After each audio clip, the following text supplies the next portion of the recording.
Hello friends, welcome back to my channel. दीदी ये कैसे करूँ मैं आपका स्वागत है। फ्रेंड्स कैसे हैं आप लोग? आई होप आप लोग बहुत ही अच्छे होंगे। तो चलिए विदाउट टाइम वेस्ट किए हम अपना वीडियो शुरू करते हैं। तो हमारा पहला टिप्स है इस तरह से कोई भी चार्ट पेपर हो या हमें कोई प्रोजेक्ट होता है जो बच्चों को मिलता है स्कूल से, हमें घर पे बनाना पड़ता है और बनाने के बाद बच्चे कुछ इस तरह से प्रोजेक्ट को फोल्ड करके ले जाते हैं। लेकिन एक दिक्कत तब आती है जब इसको फोल्ड करके हम देते हैं तो बच्चे अगर बस में जाते हैं या हाथों में लेके जाते हैं तो ये जो हमारा प्रोजेक्ट होता है ना वो ख़राब होने का भी चांस ज़्यादा रहता है, फट जाता है। तो उस केस में आप एक छोटा सा टिप्स अपना सकते हैं।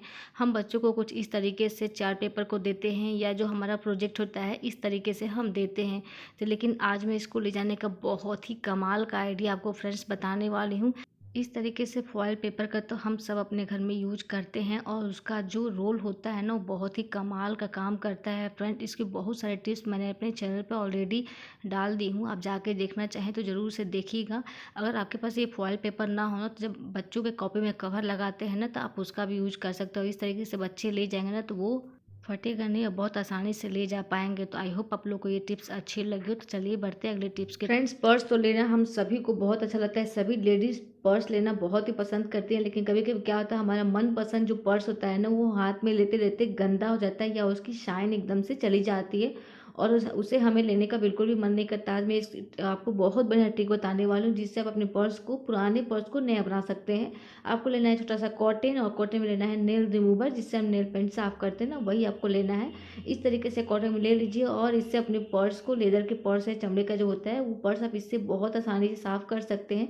कभी कभी क्या होता है हैंडल में पकड़ते पकड़ते ना वहाँ पे बहुत ज़्यादा गंदगी हो जाती है, काले काले हो जाते हैं और साइन भी खत्म रहते हैं। इस तरीके से आप पर्स को अच्छे से क्लीन कर लीजिए, बहुत आसानी से क्लीन हो जाएगा। उसके बाद हमने हमने तो क्लीन कर दिया लेकिन अब इसकी शाइन भी तो लानी है ना, तो आपको लेना है वैसलीन। इस तरीके से वैसलीन पर्स पे लगाइए और कॉटन से इसको अच्छे से स्प्रेड कर दीजिए, पूरा अच्छे से पोंछ दीजिए। आपका पुराना पर्स बहुत ही नया हो जाएगा। बढ़ते हैं हम अगले टिप्स की तरफ। तो अगला टिप्स है मेरा इस तरह से टेप को लेकर। इस टेप का यूज़ तो सब हम अपने घर में करते हैं, कभी कभी कपड़ों को नापने के लिए, कभी कभी खुद को नापने के लिए, कभी कमर नापते हैं, कभी अपने बाजुओं को नापते हैं। तो इस तरीके से ना क्या होता है जब इसे नाप लेते हैं तो इसका यूज़ तो हम कर लेते हैं, जब इसको रखने की बारी आती है तब दिक्कत आती है। कुछ हम इस तरीके से फोल्ड करते हैं और बार बार खुल जाता है। तो आप यहाँ पे एक टिप्स को अपना सकते हैं जो आपके बहुत ही काम आएगा, ना ही कोई पैसे खर्च करने पड़ेंगे। आपको लेना है रबड़, इस तरीके से जो उसमें होल होता है उसमें लगा दीजिए। उसके बाद क्या करना है, इस तरीके से आपको फोल्ड कर देना है। छोटा छोटा फोल्ड करिए या आप थोड़ा सा लंबे लंबे में फोल्ड करिए। उसके बाद इस तरीके से आप रबड़ को लगा दीजिए। देखिए कितने अच्छे से ये एकदम ऑर्गेनाइज हो गया और बिल्कुल खुलेगा भी नहीं। जब यूज करना है आप इसको ओपन करिए, उसके बाद इसी तरीके से आप लगा के रख दीजिए, कहीं भी बिल्कुल भी ओपन नहीं होगा। फ्रेंड्स आज मैं सुई में धागा डालने का बहुत ही आसान तरीका बताऊंगी। फ्रेंड्स क्या होता है सर, जिसको कम दिखाई देता है उसको सुई में धागा लगाना बहुत ही मुश्किल होता है। मैं जो तरीका बताने वाली ना उससे सभी लोग धागा लगा सकते हैं। जरूरी नहीं है कि जिसका आँख की रोशनी कम हो वही धागा नहीं लगा सकता। कभी कभी आँख वाले के साथ भी ऐसा होता है, कभी धागा इतना सॉफ्ट होता है कि सुई में जाता ही नहीं है। तो इस तरीके से आप बहुत आसानी से धागा लगा सकते हैं। आपको लेना है इस तरीके के बिंदी के पत्ते तो सबके घर में होते हैं। आपको लेना है फूल झाड़ू से एक फूल, तो उसका फूल तोड़ लेना है। उसके बाद आपको क्या करना है, इस बिंदी पे उसको फोल्ड करके इस तरीके से आपको चिपका देना है। दो बिंदी के साथ उसको अटैच कर दीजिए कुछ इस तरीके से। तो ये बहुत प्यारा सा आपका टूल बन गया। और क्या होता है ना कि ये थोड़ा टाइट होता है, कड़क होता है, तो सुई में ना आसानी से चला जाता है। और जो टूल है उसका छेद बड़ा होता है तो उसकी वजह से धागा उसमें चला जाता है। तो इस तरीके से बहुत आसानी से सुई में धागा डाल सकते हैं, चाहे सुई कितनी भी छोटी हो। तो है ना इसको ठीक, बिना टेप के, बिना किसी जुगाड़ के आप ये प्यारा सा टूल बना के सुई में धागा डाल। फ्रेंड्स अगला टिप्स है मेरा इस तरह से, पहले आपके कोई भी बाउल या कटोरी या कुछ भी ले लेना है, उसमें आधा चम्मच आप हल्दी ले लीजिए। हल्दी लेने के बाद आप इसमें थोड़ा सा टेल्कम पाउडर मिला दीजिए। टेल्कम पाउडर आप कोई सा भी ले सकते हैं, क्वांटिटी आप अपने हिसाब से कम ज़्यादा कर सकते हैं वीडियो देखने के बाद। उसके बाद इसको हम अच्छे से मिक्स करेंगे, हल्दी और पाउडर को। पाउडर आप कोई सा भी ले सकते हैं। इस तरीके से मिक्स करने के बाद फिर अक्सर क्या होता है कि हमारे घर में बहुत सारी चींटियाँ आ जाती हैं, चींटियों का आतंक मचने लगता है, बहुत दिक्कत होती है, सूंघते सूंघते हर खाने में लग जाती हैं, चीनियों में, रोटियों में भी, किचन में बहुत परेशान करती है। तो उस केस में आप क्या करिए कि जब भी चींटियों का आतंक बढ़े तो आपको क्या करना है, जहाँ जहाँ चींटियाँ आती है ना वहाँ वहाँ पे इस तरीके से इस सॉल्यूशन को ना आप वहाँ पे थोड़ा थोड़ा लगा दीजिए, किनारों किनारों पे, किचन में या किचन के दरवाजे के पास, बाथरूम में, या जहाँ आपको ऐसा लगे कि चींटियाँ परेशान करे, इसी तरीके से आप लगा दीजिए, चींटियाँ नहीं आएंगी। फ्रेंड्स, अगला टिप्स है मेरा इस तरह से टॉवल को लेकर, किचन टॉवल को लेकर। किचन टॉवल का यूज़ तो हम सब अपने घर में करते हैं, लेकिन कुछ इस तरीके से हम उसको फ़ोल्ड करके रखते हैं। लेकिन आज मैं इसका ना कुछ अलग तरीके से फ़ोल्ड करने का बताऊंगी, जो आपको बहुत आसानी से फ़ोल्ड करने आ भी जाएगा, और रखेंगे तो किचन आपका बहुत ही बढ़िया ऑर्गेनाइज भी लगेगा। देखिए, इस तरीके से कुछ आपको कर लेना है फ़ोल्ड, जैसे मैं बता रही हूँ वीडियो में, आप ध्यान से देखिएगा। और पीछे से कुछ इस तरीके से आपको रोल करना है, ठीक है। इस तरीके से स्पेस भी बहुत कम लेगा, आपका किचन ऑर्गेनाइज रहेगा। इस तरीके से देखिए, उस पर इस तरीके से इंसर्ट कर देना है, तो बहुत ही प्यारा से ये रोल बन गया है। इस तरीके से रखेंगे तो आपका किचन बहुत ही सुंदर लगेगा। चलिए बढ़ते हैं अगले टिप्स की तरफ। फ्रेंड्स, अगला टिप्स है मेरा इस तरह से आलू को लेकर। आलू का यूज़ तो हम सब अपने घर में करते हैं, लेकिन जब इसको हम बॉयल करते हैं तो एक दिक्कत आती है, कभी कभी हम भूल जाते हैं या थोड़ा टाइम ज़्यादा बॉयल आलू हो जाता है तो वो टूटने लगता है, फटने लगता है। तो उस केस में आप क्या कर सकते हैं, जब भी आलू बॉयल करिए ना, तो इस तरीके से उसमें आधा चम्मच नमक डाल दीजिए। इससे क्या होगा ना कि आलू जो आप जब बॉयल कर रहे हैं ना, वो बिल्कुल भी टूटेगा नहीं, एकदम सीधा सीधा रहेगा, और बहुत अच्छे से आप अपनी सब्जियों को बना सकते हैं। टिप्स अच्छी लगी तो लाइक और शेयर जरूर करें। चलिए बढ़ते हैं अगले टिप्स की तरफ। फ्रेंड्स, क्या आपने कभी चमचे में इस तरीके से कपड़े के क्लिप का इस्तेमाल किया है? नहीं किया है तो अब कर लीजिए। फ्रेंड, अक्सर क्या होता है कि जब भी हम किचन में काम करते हैं तो कुछ इस तरीके से अपने चमचे को रखते हैं, छोलनी को रखते हैं इस तरीके से कटोरी पे या किसी तरह से, तो इस तरीके से वो गिर जाता है और हमारा स्लैब जो है वो भी गंदा हो जाता है। तो उस केस में आप एक छोटा सा टिप्स अपना सकते हैं। इस तरीके से कपड़े वाली क्लिप है, इस तरीके से उस पर हैंग करेंगे ना तो बिल्कुल भी ख़राब नहीं होगा, और आपका जो चमचा है बिल्कुल स्टैंड रहेगा। आप प्लास्टिक की क्लिप की जगह इस तरीके से स्टील का भी क्लिप का इस्तेमाल कर सकते हैं। वीडियो अच्छी लगे तो लाइक और शेयर जरूर करेगा, और इस टिप्स को एक बार ट्राई जरूर करेगा। चलिए बढ़ते हैं अगले टिप्स की तरफ। फ्रेंड्स, इस तरह से अगला टिप्स है मेरा चॉपर को लेकर। चॉपर का यूज़ तो सब हम अपने घर में किचन में यूज करते हैं, इसको किसी भी चीज़ को ग्रेट करने के लिए। लेकिन कभी कभी क्या होता है ना कि ग्रेट करने के बाद ये सब इसको धोते हैं तो इसको हम इसी तरीके से रख देते हैं, तो क्या होता है ना, जंग लग जाती है, और इस वजह से जो हमारा इसमें का जो डोरी है ना वो ख़राब हो जाता है।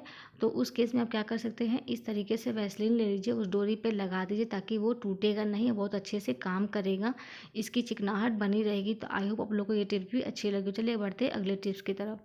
फ्रेंड्स, अगला टिप्स भी मेरा इस तरह से टॉवल को लेकर ही है। टॉवल का यूज़ तो सब अपने घर में करते हैं, किचन में करते हैं, और कुछ डाइनिंग टेबल पे भी करते हैं। तो आज मैं इसको ना डाइनिंग टेबल पे फोल्ड करने का तरीका बताऊंगी।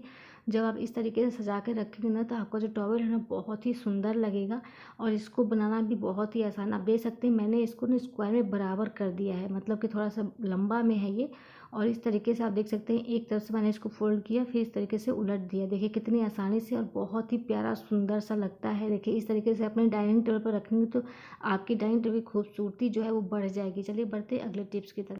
फ्रेंड्स, अगला टिप्स है मेरा इस तरह से टी शर्ट को लेकर। टी शर्ट का यूज़ तो हम सब अपने घर में करते हैं, लेडीज़ भी करते हैं, जेंट्स भी करते हैं, बच्चे भी करते हैं। लेकिन कुछ टी शर्ट ऐसे होते हैं ना जिस पे हम ब्रश नहीं लगा सकते। कई बाथरूम में धुलते हैं, उसको ब्रश करना होता है, तो इस तरीके से ब्रश नहीं लगा सकते हैं, टी शर्ट खराब रहता है। तो उस केस में आप क्या कर सकते हैं, इस ट्रिक को अपना सकते हैं। आपको लेना है कोई भी पुराना सा सॉक्स या कोई भी सॉक्स ले लीजिए, इस तरीके से जो ब्रश है हमारा उसमें डाल दीजिए, उसके बाद अपने कपड़ों को साफ़ करिए। आपका जो टी शर्ट है ना बिल्कुल भी ख़राब नहीं होगा। इसी तरीके से आप साड़ियों को भी साफ़ कर सकते हैं। उम्मीद करती हूँ कि ये टिप्स भी आपको अच्छी लगी हो। चलिए बढ़ते हैं अगले टिप्स की तरफ। फ्रेंड्स, अगला टिप्स है मेरा इस तरह से मिक्सी जार को लेकर। इसको हम जब यूज करते हैं मसाले को पीसने के लिए, कोई भी चीज़ को पीसने के लिए, उसके बाद इसको हम वॉश करते हैं। वॉश करने के बाद कुछ इस तरीके से सुखाने के लिए इसको हम रख देते हैं, या इस तरीके से रख देते हैं। लेकिन कभी कभी आपने नोटिस किया है कि जब ये नहीं सूखता है तो इसमें जंग लग जाती है, और ये जो मिक्सर है वो ठीक से काम नहीं करता है। तो उस केस में आप ये छोटा सा टिप्स अपना सकते हैं। आपको लेना है इस तरीके से कपड़े वाली क्लिप, और इस तरीके से आप 3 या 4 इस तरीके से लगा दीजिए, ठीक है। अब क्या करना है वो देख लीजिए, आपको इस तरीके से उलट देना है। अब इससे क्या होगा ना कि उसमें एयर लेगा, बहुत ही अच्छे से ड्राई हो जाएगा, ऊपर भी और नीचे की तरफ में भी, और इसमें आपको कोई भी अलग से पैसे भी नहीं खर्च करने की ज़रूरत पड़ेगी। इसी तरीके से आप अपना काम को आसान बना सकते हैं। आई होप आप लोग को ये टिप्स अच्छी लगी हो। चलिए बढ़ते हैं अगले टिप्स की तरफ। फ्रेंड्स, इस तरफ से टैप तो सबके घर में होता है, लेकिन कभी कभी क्या होता है, इस तरह का जो टैप होता है ना वो अक्सर क्या होता है, उसमें जो छोटी छोटी जालियाँ होती हैं ना वो बिल्कुल भी जाम हो जाती हैं, पानी अच्छे से नहीं देती हैं। तो आज मैं आपको इसको साफ़ करने का तरीका बताऊंगी। आपको चम्मच से या किसी और चीज़ से इसको ओपन कर लेना है, और जैसे जैसे ये लगाया हुआ है ना उसी तरीके से आपको इसको ओपन कर लेना है। इसका फुल डिटेल वीडियो मैंने अलग से सेपरेट बनाया हुआ है, आप जाके मेरे चैनल पर देखना चाहें तो देख सकते हैं। अब आप खुद ही इसको साफ़ कर सकते हैं, आपको किसी को बुलाने की ज़रूरत भी नहीं पड़ेगी, और कोई भी पैसे नहीं खर्च करने पड़ेंगे। थोड़ा सा 5 मिनट लगेगा, आप साफ़ कर सकते हैं। देखिए मैंने इस पर हार्पिक डाल के कुछ देर के लिए छोड़ दिया था। उसके बाद अच्छे से धो लीजिए और जैसे ये लगा है वैसे ही आप इसको ऑर्गेनाइज करके उसमें लगा दीजिए। अब देखिए पानी बिल्कुल मस्त आएगा आपका। अगर इस टैप को साफ़ करना है तो इस पर हार्पिक डालिए और इस तरीके से साफ़ करिए। हार्पिक का यूज आप बहुत अच्छे से ले सकते हैं, बिल्कुल भी ख़राब नहीं होगा। आई होप आप लोग को टिप्स अच्छी लगी हो। चलिए बढ़ते हैं अगले टिप्स की तरफ। फ्रेंड्स अगला टिप्स है मेरा इस तरह से बॉटल को लेकर। ये बॉटल आप बता सकते हैं कि ये कहाँ से आता है। जिसके घर में इन्वर्टर है तो उसको पता होगा कि ये बोतल वहीं से निकलता है। इसमें पानी आता है इन्वर्टर में डालने के लिए, बैटरी में डालने के लिए। तो इसी बोतल का हम यूज करेंगे। इस तरीके से आपको कट कर लेना है। देखिए मैंने निशान लगा के इस तरीके से उसको कट कर लिया था, आपको भी ऐसे ही कट कर लेना है। अब इसका यूज कहाँ करना है, कैसे करना है, चलिए मैं आपको वो बताती हूँ। लेकिन उससे पहले अगर आप मेरा वीडियो यहाँ तक देख लिए तो ज़रूर आपको थोड़ा सा भी अच्छा लगा हो जल्दी से लाइक कर दीजिए। लोग पहली बार देख रहे हो जल्दी से सब्सक्राइब कर लीजिए। मैं ऐसी यूजफुल वीडियो लेके आती रहती हूँ। और इस डब्बे का यूज मैंने बहुत सारा वीडियो पे पहले ही चैनल पे अपना डाला हुआ है, आप जाके ज़रूर देखिएगा। और इसका यूज कैसे करना है वो देख लीजिए। इस तरीके से किचन में जब भी हम सब्जियाँ काटते हैं, कुछ भी काटते हैं, तो उसके छिलके को हम किसी चीज़ में उठा कर रखते हैं, पॉलीथीन में उठा कर रखते हैं, तो आप उस केस में इस डब्बे का यूज कर सकते हैं। आपको बार बार उठाना नहीं पड़ेगा। आई होप आप लोग को टिप्स अच्छी लगी हो तो लाइक और शेयर जरूर करिएगा। तो मिलते हैं एक नए यूजफुल टिप्स के साथ, तब तक के लिए बाय बाय।